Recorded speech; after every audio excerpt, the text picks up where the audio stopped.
telegram s adresou svět, píšu v něm 5 vlídných vět.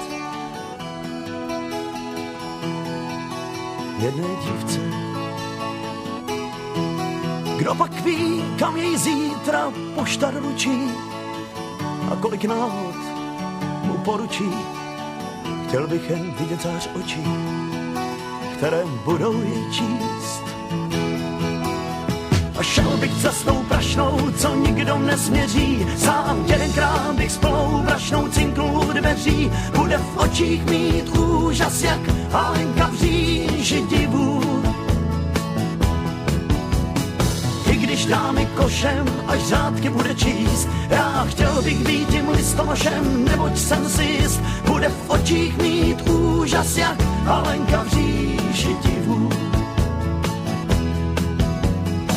Já nechal všechna okna do kořán a díval se na svět ze všech stran.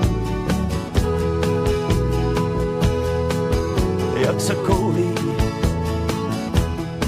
a celý den přemítá o dívce neznámé. Proč už se dávno neznáme, snad adresu najde toto poselství mé. Šel bych cestou prašnou, co nikdo nesměří. Sám jedenkrát by s plnou brašnou cinknul dveří. Bude v očích mít úžas, jak Alenka v říži divů.